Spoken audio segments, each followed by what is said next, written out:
जैसा कि हमने सेकंड पार्ट में आप सभी को बताया कैसे मुस्कान और साहिल दोनों ने मिलकर सौरभ की हत्या कर दी और हत्या करने के बाद दोनों 14 दिन के लिए शिमला और कसोल घूमने चले गए और इत्तेफाक से पैसे खत्म होने पर 18 मार्च को मुस्कान और साहिल वापस घर मेरठ लौट आते हैं। आइए जानते हैं आगे की कहानी crime.com में। इस दर्दनाक अपराध को खुलासा तब हुआ जब मुस्कान ने उस ड्रम को हटाने के लिए कुछ मजदूरों को बुलाया। जब मजदूरों ने ड्रम हटाने की कोशिश करी तो ड्रम के भारी होने से उसे हिला पाना भी मुश्किल था।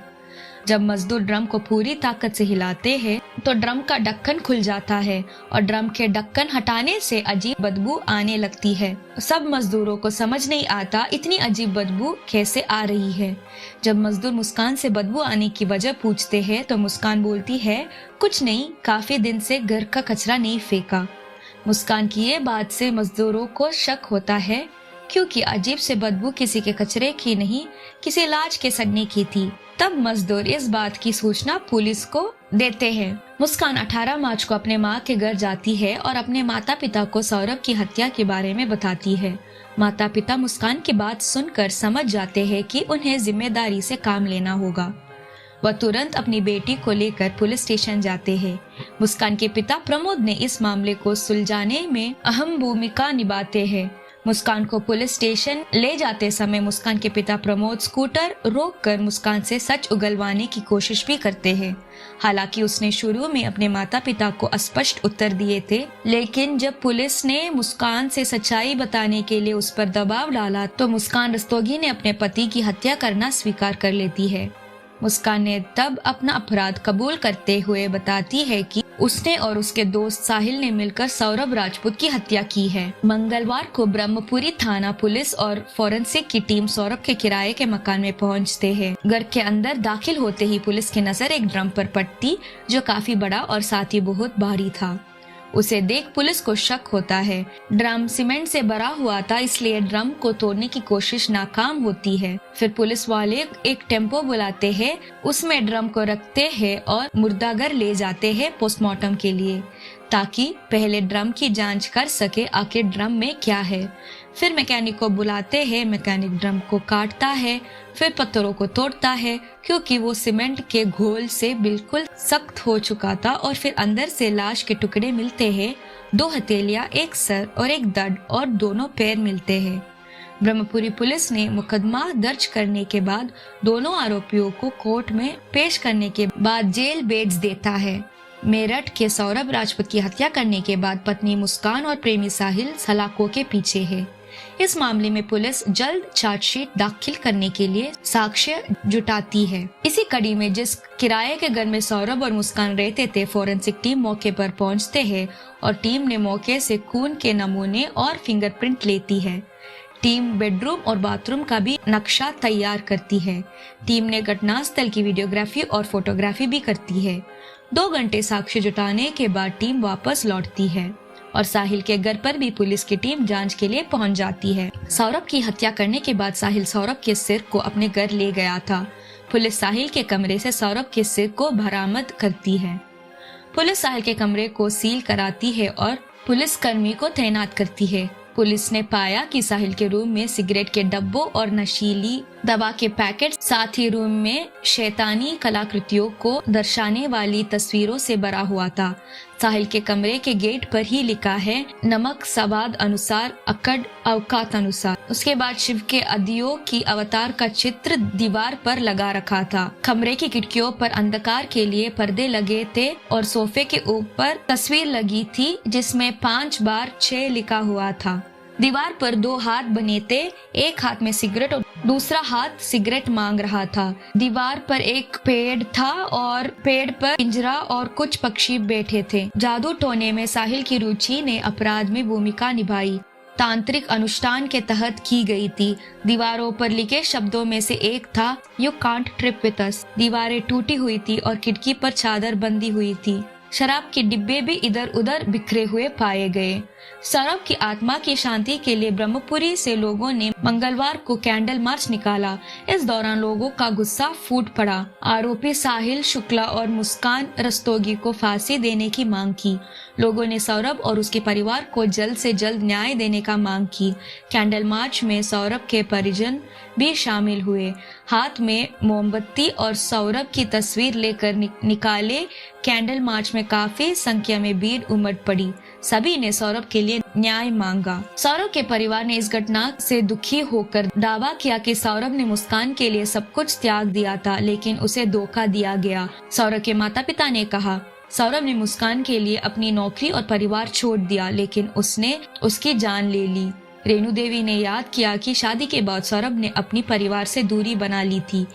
मैंने अपने बेटे और बहू की खुशी के लिए सब कुछ बर्दाश्त किया। अब उसने मेरे बेटे को मार डाला है। सख्त सजा की मांग करते हुए उन्होंने कहा, मुस्कान के परिवार और उस लड़के साहिल के साथ फांसी पर लटकाया जाना चाहिए। होटल संचालक अमन कुमार ने शनिवार को बताया कि साहिल और मुस्कान के ड्राइवर उनके साथ था। आमतौर पर पर्यटक नई जगहों को देखने और जगह की प्राकृतिक सुंदरता का आनंद लेने के लिए कसोल आते हैं, लेकिन साहिल और मुस्कान पूरे दिन अपने कमरे 203 में रहा और दिन में केवल एक बार कार से बाहर निकला, जो असामान्य था। होटल संचालक ने कहा। अमन कुमार ने बताया कि वे किसी से नहीं मिले, होटल के कर्मचारियों को कमरा साफ करने नहीं दिया और कर्मचारियों से कम बातचीत की। उन्होंने बताया कि चेकआउट के दौरान जोड़ों ने होटल संचालक से कहा कि वे मनाली से आए हैं और वापस उत्तर प्रदेश जाएंगे। मुस्कान और साहिल को कैब चालक प्रतापपुर निवासी अजय सिंह 14 दिन तक घुमाता रहा। अजय सिंह ने बताया कि मुस्कान ने 4 मार्च की सुबह उसकी कैब 14 दिन के लिए 54,000 रुपए में बुक की थी। उसे पता ही नहीं चला कि दोनों ने सौरभ का इतनी बेरहमी से कत्ल किया। ड्राइवर ने यह भी दावा किया कि उसे किसी भी गलत काम के बारे में पता नहीं था। वे सिर्फ शिमला और मनाली में रुके थे। उन्होंने कहा कि साहिल हर शाम 1 या 2 बोतलें खरीद कर नशा करता था और उसे इस बात का एहसास नहीं था कि मुस्कान भी शराब पीती है, जब तक कि उसने उसे रास्ते में शराब खरीदने के बाद मेरठ वापस जाते समय नशे में धुत नहीं देखा। मुस्कान ने ड्राइवर को एक ऑडियो संदेश भेजा जो सोशल मीडिया पर वायरल हो गया है, जिसमें उसने कहा, भैया कृपया मेरे लिए कहीं से एक केक ले आओ। मुझे फोन मत करना, बस मुझे मैसेज करके बताना कि क्या तुम्हें केक मिला है। केक हमारे कमरे में लाओ और कहो ये मेरा सामान है, इसे रखो, मैं इसे कल सुबह ले जाऊंगा। आपको बस इतना ही करना है। दोनों ने गाड़ी में ज्यादा बातचीत भी नहीं की। जब बात करनी होती या किसी का फोन आता तो गाड़ी रुकवा कर उतर जाते थे। ज्यादातर बाहर ही बात करते थे। 19 मार्च को अकबर में दोनों के फोटो देखकर कैब संचालक सन्न रह गया। सौरभ की गली में रहने वाले उसके बचपन के दोस्त अक्षय अग्रवाल ने घटना को हैवानियत की सारी हदें पार करने वाली बताई है। अक्षय, जो सौरभ को सालों से जानते थे, उसने कहा कि ये खबर सुनकर वे सदमे में हैं। उन्होंने दावा किया कि मुस्कान सिर्फ सौरभ के पैसों के लिए उसके साथ थी। वो उसके परिवार की देखभाल भी नहीं करती थी। वो अक्सर उसकी माँ और भाई से बहस करती थी और पड़ोस में उनकी प्रतिष्ठा को नुकसान पहुंचाने की कोशिश करती थी, लेकिन हर कोई सच्चाई जानता था। अक्षय ने कहा कि सौरभ को आर्थिक कठिनाइयों का सामना करना पड़ा और उसके दोस्त अक्सर उसकी मदद करते थे। मुस्कान के माता पिता ने उसके कृत्य की निंदा की है और उससे नाता तोड़ लिया है। उसकी माँ कविता रस्तोगी ने पश्चाताप व्यक्त करते हुए कहा, अगर वह कभी पैदा ही ना होती तो बेहतर होता। उसके पिता प्रमोद रस्तोगी ने भी कड़ी सजा की मांग की। उन्होंने कहा, मुस्कान ने जीने का अधिकार खो दिया है। ऐसा व्यक्ति जिंदा रहने का हकदार नहीं है। इस मामले में फैसला जल्दी आना चाहिए और मैं उसके लिए मृत्युदंड से कम कुछ नहीं चाहता। उसने जो किया वो बहुत गलत है। मेरे दामाद को न्याय मिलना चाहिए। प्रमोद और कविता ने सौरभ के परिवार की न्याय की मांग का समर्थन किया है। पोस्टमार्टम रिपोर्ट में बताया गया कि चाकू के 3 वार सौरभ के दिल पर किए गए। इससे दिल क्षतिग्रस्त था।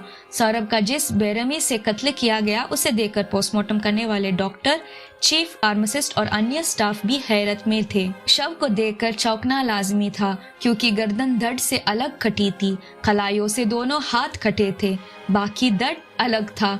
उन्होंने बताया कि शरीर को छोटा करने के लिए पैर पीछे की तरफ मोड़े गए थे, जो इतने सख्त हो गए थे कि उन्हें सीधा नहीं किया गया। ऐसा प्रतीत हो रहा था कि दिल पर वार बहुत जोर लगाकर किए गए हैं, क्योंकि चाकू के वार दिल के अंदर तक थे। करीब 1.5 घंटे तक पोस्टमार्टम चला। इसके बाद शव परिजनों को सौंप दिया गया। पोस्टमार्टम के बाद बुधवार शाम 5 बजे सफेद चादर में लिपटा शव ब्रह्मपुरी के इंदिरा नगर में लाया गया। लोग ये देखकर चौंक गए कि शव लंबाई में कम और चौड़ाई में ज्यादा दिख रहा था। दरअसल पैर धड़ की तरफ मुड़े हुए थे, इससे धड़ चौड़ा लग रहा था, सिर अलग था। सौरभ हत्याकांड में नए नए खुलासे सामने आ रहे थे। साहिल क्रिकेट मैच और IPL में सट्टे के पैसे लगाकर रकम जीतता था। इन रुपयों से खुद और मुस्कान को भी मौज मस्ती कराता था। साहिल सट्टे के पैसे किस बुकी के पास लगाया करता था। सौरभ हर महीने कभी 50,000 तो कभी 25,000 रुपए मुस्कान को खर्चे के लिए देता था, जिसमें वो अपने और बेटी पीयू का खर्चा चला सके। जब भी रकम मुस्कान के खाते में ट्रांसफर करता था तो वो साहिल को जानकारी देती थी। साहिल उन पैसों को क्रिकेट मैच के सट्टे में लगाया करता था।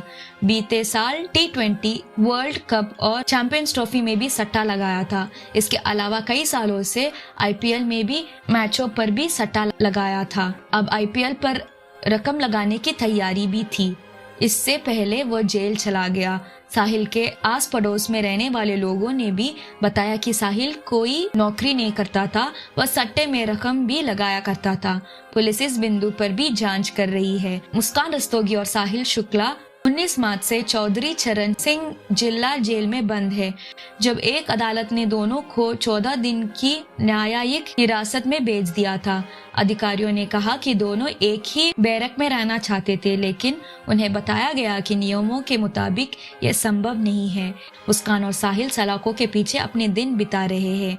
उन्हें नशा मुक्ति प्रणाली का सामना करना पड़ रहा है और जेल में नशा मुक्ति केंद्रों और काउंसलिंग के जरिए उनका इलाज किया जा रहा है। उन्हें नशा मुक्ति के लक्षणों दवाएं दी जा रही है। मुस्कान ने पुलिस को बताया कि साहिल ने उसे हत्या के लिए मजबूर किया। उसने कथित तौर पर उससे कहा, अगर हमें नई जिंदगी शुरू करनी है तो तुम्हें सौरभ को मारना होगा।